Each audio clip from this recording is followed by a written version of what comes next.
Hello, I'm Dorothy Watts, and I'm a former staff member and head of Classics and Ancient History at the University of Queensland. I'm here in the R.D. Milnes Antiquities Museum, which is one of the jewels in the crown of the university. It's particularly loved by students and by the many benefactors who have contributed to the collection. This is one of my favourite pieces. It's a bronze beaked wine flagon and was donated to the museum by Mr. Ken Heath and Mrs. Vera Heath, who are enthusiastic supporters of the university and of the Friends of Antiquity. The vessel is Etruscan.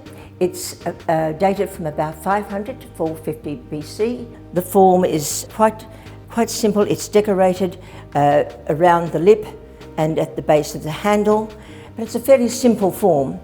But it was the forerunner of artefacts which were then copied by the Celts to the north, and they then elaborated and decorated their vessels to a much higher degree.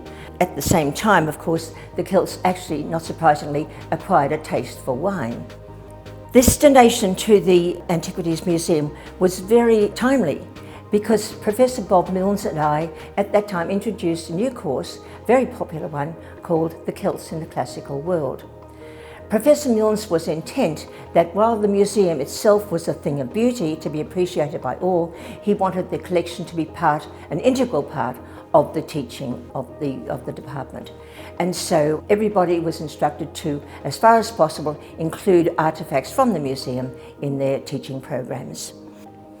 I hope that we can continue his vision and that this will then be a worthy memorial to a man who was a wonderful teacher, leader, scholar, and also a very dear friend.